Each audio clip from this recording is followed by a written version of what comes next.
Hey friends! So this weekend my twins are away at their grandparents. So between getting some rest and relaxation and quiet time, which is golden these days, I am also doing a huge meal prep for the kids and myself and my husband, um, just to have an easier homeschool week. So I thought I'd take you along and show you all the fun things that we make, and let's just see how it goes. Hopefully, I can get as much done as I want to.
All right.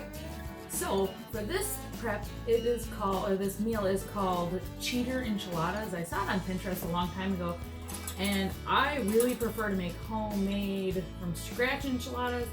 But on this mom's relaxing weekend, but I also want to prep, I'm going the cheater route. Because I know my son especially and myself really enjoy these. So I have a couple of these smaller for one enchilada, and then I'll have one thing of two. So for these meal preps, it's not to just eat enchiladas. I'm prepping sides to go with it, different crackers, grapes, apples, peanuts, goldfish, things like that. So this one enchilada will be like the main dish, and then they'll get to pick their sides. And that's how I really provide a good variety, even if I prep maybe 4 main dishes for them to choose from, they can always mix it up by using sides. So first, what I buy, because myself, I'm dairy free, and my son also needs to be. He cheats occasionally because he's a Wisconsin boy. But I use these El Monterey beef and bean frozen chimichangas. They're delicious, air fried, microwave, baked, whatever. But I am going to just put these in the container, and then when we are ready to eat them, I just kind of flop it over onto a plate and warm it up that way. So I do that, and then to make it more of an enchilada, we do some red mild enchilada sauce. And this time, because I have some extra, I have some like Aldi brand Rotel. So I'm gonna get these two mixed together, and I don't know if I'll do all of it. Yeah, let's do it all. But mix these two together, and we'll spoon that on top of our enchiladas. So I just got a small mixing bowl, and give this a little stir. And now, the easiest part. Get these containers all ready so I can just kind of plop everything in. Easy, easy. It's not like I like it. You can't screw this up, you know? This is gold in my world.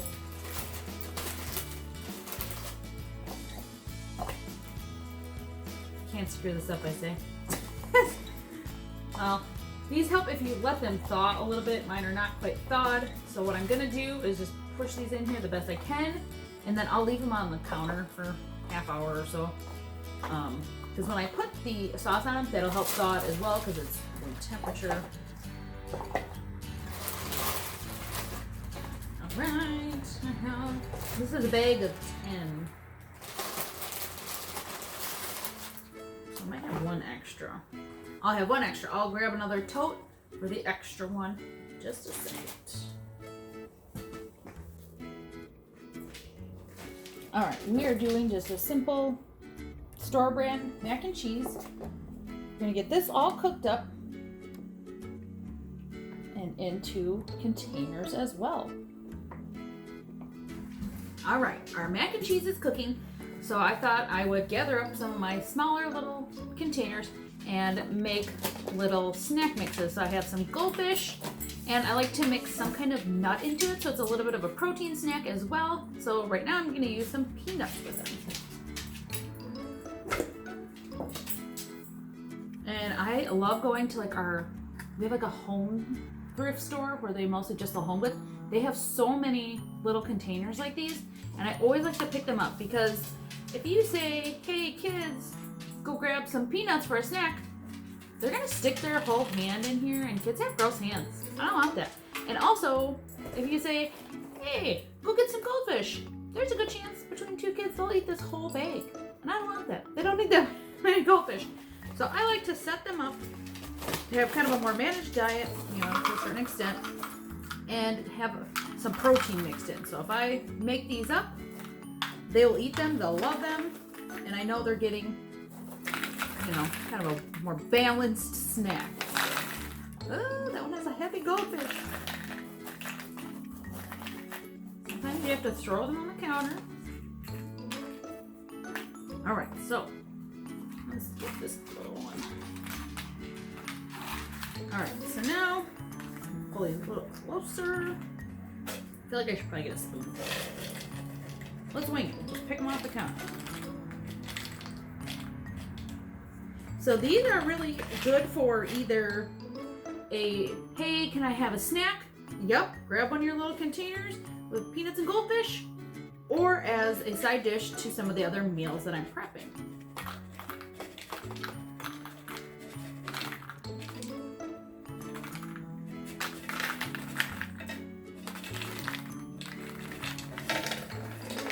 Oop, I missed one. Just forgot you, peanuts. All right, you guys, such a simple prep, but let me tell you, it saves you time, money, arguing with your kid about what kind of snack they can have. I'll count that as a win all day, every day. So we'll get these in a container and I'll set them in their snack bin.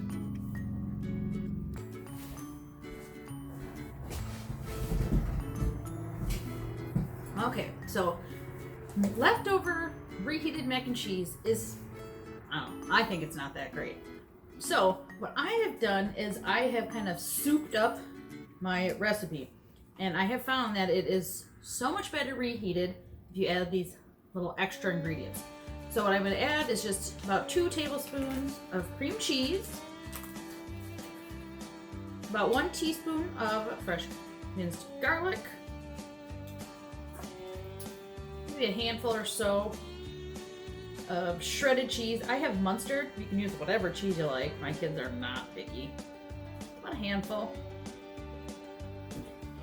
Then some, I'm just using like margarine because I have a ton of it and I want to use some of it up. And go ahead, big, tablespoon and a half maybe. I'm gonna start burying our cold ingredients so they can start softening and melting up.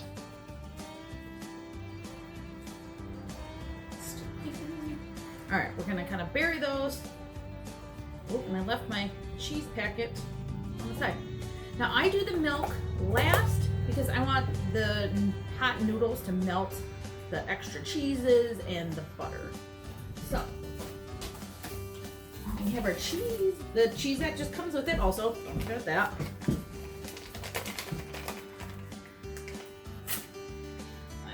Silly. All right.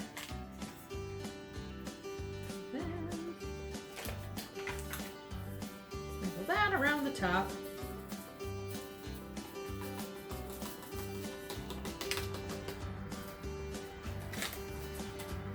This is like the creamiest of creamy mac and cheese, and with the extra toppings that or extra ingredients I put in, it really helps it maintain that creaminess. You know when you normally make mac and cheese and you go to reheat it later, it's like just orange dry noodles.